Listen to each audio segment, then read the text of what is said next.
This is the Plagmanrules podcast, and welcome to the second episode, where we talk about sports and movies and stuff. Alright, this is Chancey Ploffman with you for Plagmanrules podcast. This is the second episode, and for the most part, you can catch me talking about movies, sometimes some TV shows and stuff like that. And one thing I usually don't get into very much is sports topics. I mean, we talk about any other form of entertainment, but not sports? Well, there is one exception. Every year, the March Madness NCAA tournament. That's one that I always get caught up in, always have a lot of fun watching. So, we have our Final Four, and I thought I would take a brief moment here. We'll talk about the road to the Final Four, what happened, and everything, and a few good games here over the past weekend. So, as I'm sure you're well aware, the Final Four for the NCAA March Madness tournament are South Carolina, Gonzaga, Oregon, and North Carolina. Now, not a whole lot of people thought this is the way the Final Four would go down. I mean, a lot of people had Kansas, a lot of people had Villanova, quite a few people had Duke and UCLA. I was one of them that I thought UCLA would be a underdog of sorts. I mean, they're a 3 seed. They were a 3 seed, so you'd think they would get a little ways, but no, they only got so far. So, we'll talk about the road to the Final Four for these 4 teams and the big games and highlights along the way. So starting with South Carolina, this is coached by Frank Martin, his first time ever in a Final Four game. And it's also the first time for the school itself to be this far in the tournament. Back in 1973, they did have one win in an NCAA tournament. It was only the first round, then they got beat out second round. And now here they are, 44 years later, and here they are in the Final Four. This is incredible. I never thought in a million years that this South Carolina team would get this far. As a matter of fact, in my bracket, and I did fill out a bracket, I had Marquette winning this first round. I thought they would win this easy. Marquette's a very good ball team, and it's very rare for them to make the Final Four, sure. And I didn't have them going that far. No way. I had them only winning the first round. But I had never heard of the South Carolina team, had no idea what they were about. Boom. First game against Marquette. They score 93 points and win by 20. So that showed me, okay, yeah, so my first pick was wrong. Then they move on to the second round where they took on the number 2 seed Duke, which I mentioned a few people had getting into the Final Four. Some people even had winning the whole thing. Well, that didn't happen. Instead, South Carolina took them down 88-81. Now, Duke overall in their season, I haven't watched every game they've done, but Duke was a must-watch team this year with Grayson Allen, with all the controversial calls, with Coach K being out with back surgery for part of the season. Briefly, it was a couple weeks or however long it was, something like that. You had to watch Duke just to see what was going to happen. Are we going to have a Grayson Allen controversy? Are we going to have a controversial moment with the other team members? We didn't know what was going to happen. And it was always fun to watch those, like especially the North Carolina games. They're rivals, so that's always fun to watch the rival games happen. So we had Duke, again, had a very mixed season. For every good win, there were 2 bad losses and stuff. They didn't have a solid ball team together. Duke ended up winning the ACC tournament, and they ended up a 2 seed. I did not think, with their uneven season that they were going to be a strong 2 seed, though. I thought maybe 3 seed or 4 seed was even a possibility, but of course they got bumped all the way up to a 2 seed. And here comes South Carolina, a team that really nobody had on their radar. I mean, sure, they were seeded a 7, which means the committee knew a little bit about them. They obviously had a little foresight there, but nobody else had the foresight. No sites I saw had Duke losing that early, and they beat Duke. They took down the Giant. Then they moved on and played 3-seed Baylor, and everybody thought, well, Duke has had an uneven season, and maybe it was a stroke of luck, but Baylor probably will win the game. Nope. It went to South Carolina. Again, they kind of beat Baylor sizably. A sizable win. It was 20 points. 70-50 was your final score there. And that was a game where I was like, okay, now South Carolina's on fire. And the next team they went up against was Florida. And Florida, I said early on in my bracket discussion with my folks, I said,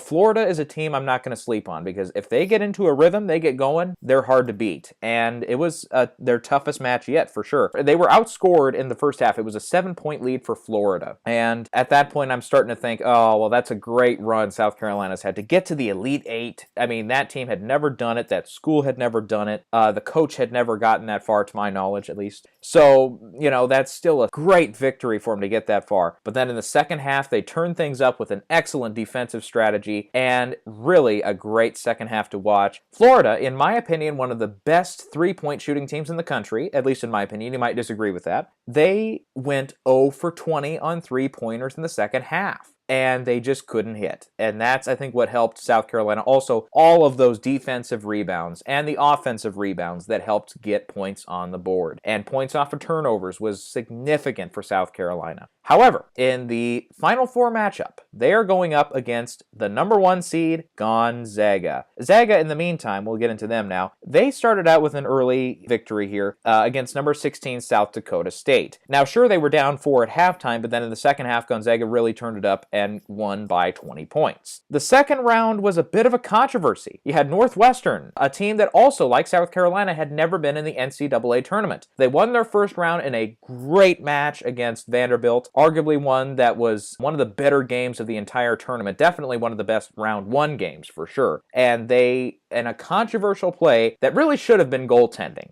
it led to the Northwestern coach stomping on the court and getting called for the technical foul, which led to Gonzaga getting, I think it was 4 points out of the deal. I cannot remember the player's name, but he put his hand through the hoop. I mean, it was clearly goaltending. You cannot get away with that at all. And the coach didn't have any patience, stormed the court, and the ref teed him up. And then after that, it was kind of hard for Northwestern to get back into the groove of things. Gonzaga won by 6 points. Then they moved on to the third round in a less controversial game, but a closer game against number 4 seed West Virginia, who, when you talk about West Virginia, it's not so much the players. I mean, sure, there was a couple good players this year. I think the real strength of West Virginia comes down to the coaching staff. Bob Huggins knows what he's doing as a coach. And West Virginia as a whole, as a team, has been in situations like this before where they are very close to getting into the Elite Eight, getting into the Sweet 16. They were in the Sweet 16 this year, but in previous years they've come very close in the second round matchups to getting there and then getting further along. And it was Matthews on Gonzaga who led this thing to a 61-58 final score, and Javon Carter on West Virginia at the end of the game arguably blew it for his team. Now, he was hot. I mean, he had 21 points in the game. He outscored anybody in the entire game. He outscored every Gonzaga player. He outscored everybody else on the West Virginia bench. And the starters, I should say, too. Anyway, so Gonzaga was down by 1 point. It was 58-57 at about a minute to go. With 50 seconds left, Matthews makes that great three, brings them up 2 points. West Virginia can't get it done, so they have to give a foul. Melson is at the free throw line, makes one of the two, so now it's a 3-point game. Carter gets the ball going down court. There's 38 seconds left in the game by this point. Carter goes down, throws up a 3, which at that point, I don't know why. Just get a little more time off the clock, will you? That's a rookie mistake. And then he misses that one. Somebody manages to get the rebound, and he asks for it again. I don't know, maybe this was the plan, maybe this was Huggins' plan, I don't know. Carter gets another shot at it, misses it again, and then dribbles the rest of the ball game out after they get an offensive rebound. I mean, Adrian was open in the corner. You had a few other plays he could have done there, but instead he holds onto the ball and tries to get that last second shot and ends up potentially, like I said, blowing it for his team. Now, I don't know what the mindset of West Virginia was, if that was their plan to have Carter shoot it at the end. I don't know. But regardless, it ended up with a Gonzaga victory. The next round was not so exciting. It was against Xavier, the 11th-seed Xavier. This year's Cinderella team with Cinderella boy, Bill Murray. One of his sons is the assistant coaches. So he was at all those games. It was really fun to see him in the crowd there. And of course, he loves those. And he loves the Cubbies, too. He got to see his Cubbies take home their first title in over 100 years. So that was good for him. But really, Gonzaga sent Xavier home with their tail between their legs. 24-point win over the 11th seed.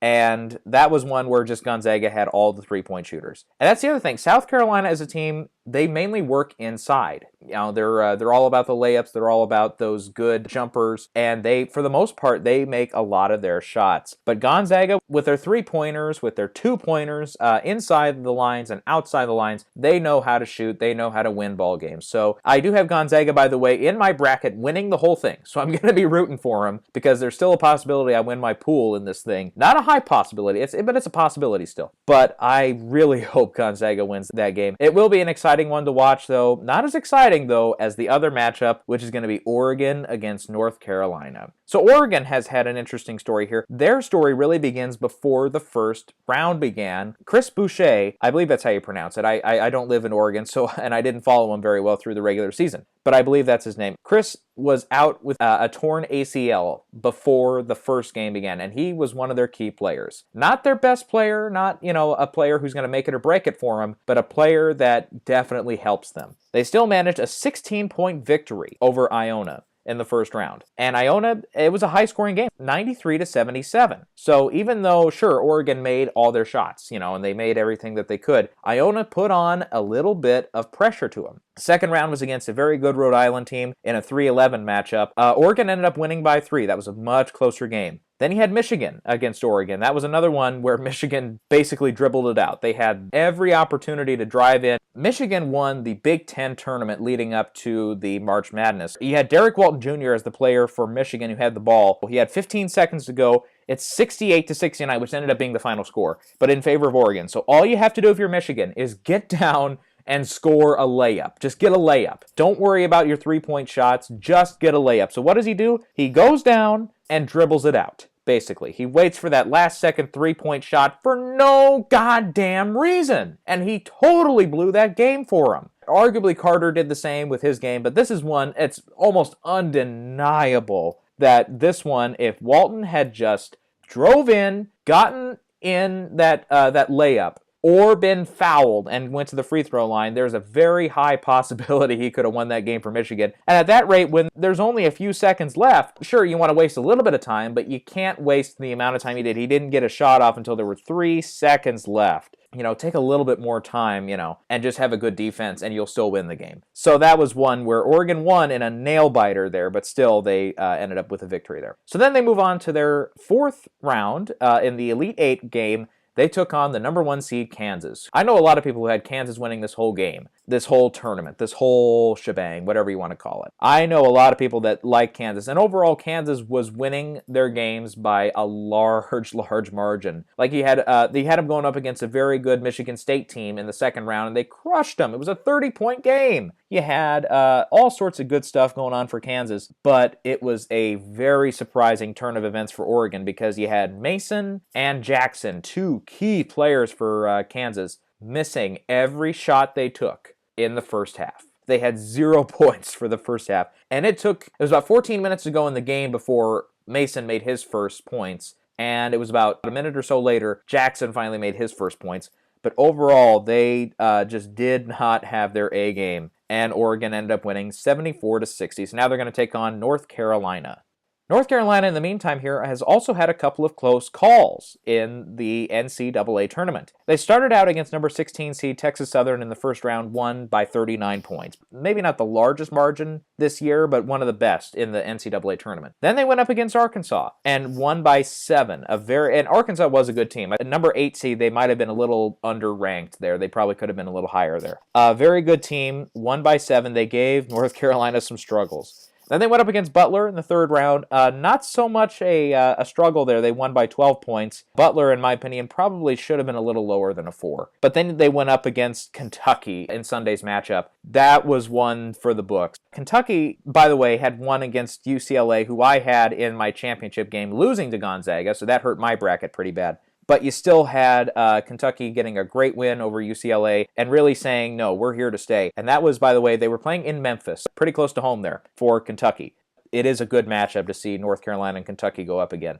So, Malik Monk, one of the better players for Kentucky, with 10 seconds to go, he makes a 3-point shot. I mean, it looks like a nasty shot, too, to tie the game at 73 each. Then Luke May came down, and, again, very off-balance shot. Went up and got a 2 for him, and it was 0.3 seconds left on the clock. 75-73 win for North Carolina. Anyway, so they fell to North Carolina. That was a very good game to watch, and a very exciting one. That was your quintessential March Madness game. Anyway, so they're going to go up against Oregon here in the next game on Saturday. This is one where, Gonzaga winning is almost a given at this point, unless South Carolina really turns up the best game they've done so far. Could still happen. I'm not going to count them out 100%, but I will say Gonzaga is very likely to win that one. I'm just not sure which way to go with this Oregon-North Carolina game at the moment. At the moment, my head is telling me, you know what? North Carolina has been to the Final Four many times. They were in the championship game last year, lost on a buzzer beater to Villanova. Roy Williams is a very experienced coach, and he knows how to get these boys in gear. And plus, they have almost a week off,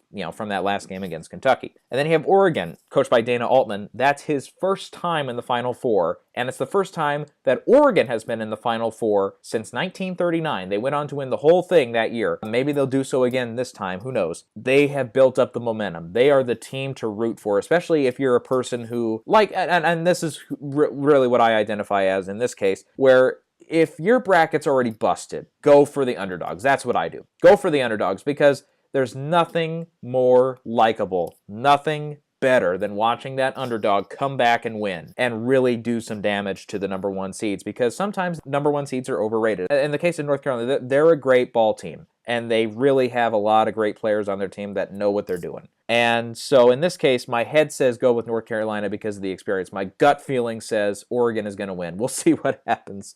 But again, I think Gonzaga will win and North Carolina will win. At this point, I'm saying North Carolina will win. And then in the championship, if it is North Carolina against Gonzaga, I'm going to have to go with Gonzaga. If North Carolina gets beaten by Oregon and it's Oregon against Gonzaga, that's one, oh boy, that one might just have to be a coin flip. That might actually end up going to Oregon in that case. We'll have to see what happens. We're nearing the end of the tournament, so I thought I'd mention that. So yeah, we'll see what happens, and I think it has been a fun March Madness this year. A few upsets here and there, like the Duke one was a great one. Villanova losing was a great upset too. Not great for my bracket, just saying, just fun upsets to watch. That's what I'm meaning here. So, and it always goes quick. It's always a quick thing. They play, 16 games each, 2 days in a row to get that first round out of the way. But still, even after that, it's still fun.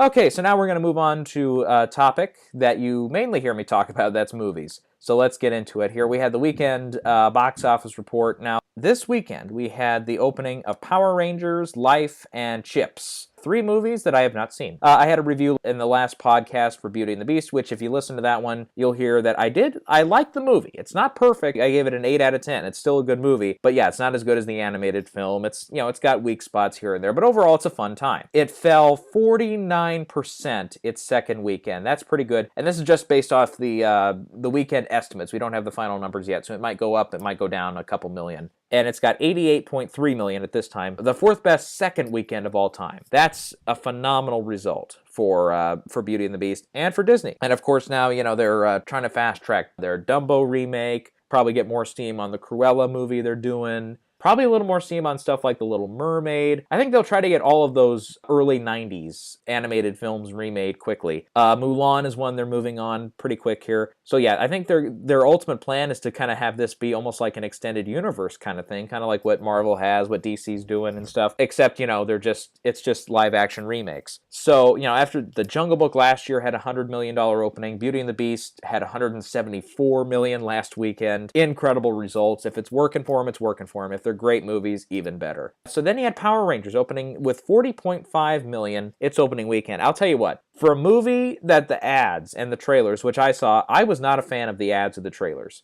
Now, going back, I was a kid of the 90s. So Power Rangers were one of my core essentials when I was a young kid. And the Lost Galaxy Rangers, by the way, are my Rangers. Everybody has their Rangers, the ones that they grew up with, the ones that they watched the most. Lost Galaxy is mine. But yeah, growing up in the 90s, yeah, I definitely loved the Power Rangers. So there was an inkling of me that said, yeah, I'll probably like this. But the trailers that have come out, and I haven't seen the movie yet. I'll probably be seeing it. For sure, if I'm not seeing it in the next couple of days, I'll see it by Friday because we don't have the March Madness game. That's kind of what kept me from going this weekend. The trailers and TV spots to me have really given me a mixed reception because I can't figure out what tone they're going for. Are they going for that cheesy 90s tone, the Saved by the Bell kind of feel that the original show had? Or are they going for the Transformers grittier, what Michael Bay calls gritty, a grittier look, a more modern look to it, with modern day characters and stuff that the Rangers never had in the original series and stuff? Are they going more for that, or are they going for the 90s cheese? And it's at least from what I've seen in the trailers and TV spots, it's a mixture of both. And I think those are two very different tones that I don't think mix well. They just clash against each other. So that has not really gotten me amped up to see it. But at the same time, making $40.5 million comes close to matching what the original Mighty Morphin Power Rangers movie did its whole domestic run back at the peak of Power Rangers fandom. But then again, you have to think about it. Ticket prices are how much higher nowadays. So overall, I think there are a lot of people out there, industry people, saying that this is a bomb for opening weekend. I don't think so. If it had made $19 million, yeah, we're talking a big bomb because the thing cost $100 million to make. think about it, about 33% roughly goes back to the theaters or goes into the marketing costs and goes into back-end deals and all that. So at the end of the day, when a movie makes $40 million its opening weekend, not all of that $40 million goes directly back to the studio's accountants. No. Part of that has to be divvied out and going back to the theaters, another part to marketing, another part to back-end deals and all that, and percentage cuts to certain executives or certain people behind the scenes or certain actors. It's all different. Every deal is different. But at the end of the day, yeah, 19 million would have been a very bad opening. 60 million would have been an excellent opening, but 40 million, 40 and a half is where it's at right now. That's still a good result. It's a good result. It's not a great result, but it's a good result. Depending on how it does in the next couple weeks. Like if it has a 70% drop off next weekend, which could happen because next weekend we see The Ghost in the Shell, that is going to go after some of the same key demographics as the Power Rangers movie is. It's kind of looking for those nostalgic 20 to 25-year-olds. But I think that Power Rangers is going to struggle next weekend because sure, you got that. Then there is, a little bit of audience out there like that are kids, that 12 and under range. A lot of them are going to be going to see the new DreamWorks animated movie next weekend, The Boss Baby or Baby Boss, the one with Alec Baldwin that looks like it's just going to suck. But still, that's going to probably going to be close to number 1 next weekend, if not number 2 or number 3, depending on how Ghost in the Shell does and how much more Beauty and the Beast falls off next weekend. But there is a possibility Power Rangers has, a solid opening here with 40 million and then falls to like 19 or 18 million next weekend, falling more than 50%. Or even worse, if it gets like 15 million next weekend, that's a really bad result. Because this thing, I would say, because a lot of people are now talking, does this mean we're going to get a Power Ranger sequel or is this going to be a one and done? That's a good question because at this rate, 40.5 million, I say there's a 75% chance that the sequel happens. A lot of whether or not we're going to get a Power Ranger sequel depends on what happens next weekend. If we see a 60% drop or lower, I think that increases the chances. If we see 61% or higher drop, we're going to see the chances of a sequel happening are going to drop. Because if this thing can hold on and make, roughly 100 million or more domestically, which is, which then means, with a couple of exceptions, that everything international becomes instant cash flow for you, just about. Anyway, so, and yeah, a lot of this also is going to depend on the foreign markets. Roughly, we're hearing 60 million was their worldwide opening weekend, which again is not a great result, but it's solid. There's room to grow there. So yeah, we'll see what happens. But at the moment, I'm thinking Power Rangers is 75% at that rate of getting a sequel, but a lot of that is going to depend on the next couple of weeks. All right, and that's going to wrap it up for the Plagmanrules podcast, second episode. Hope everybody enjoyed this one. I can let you know that I am open to some suggestions. If you have any ideas or any discussion points that you would like to bring up in a future podcast, then you can leave a comment in the video below. Otherwise, I can let you know I do have a Gmail that is exclusively set up for questions and comments on the Plagmanrules podcast. That email address is plagmanrulespodcast@gmail.com. That's PLAGMANRULES podcast@gmail.com. If you have any suggestions on what you think could improve the show, that's also something that you can leave there, or also leave that in the comments as well. All right, so until next time, this has been the Plagmanrules podcast.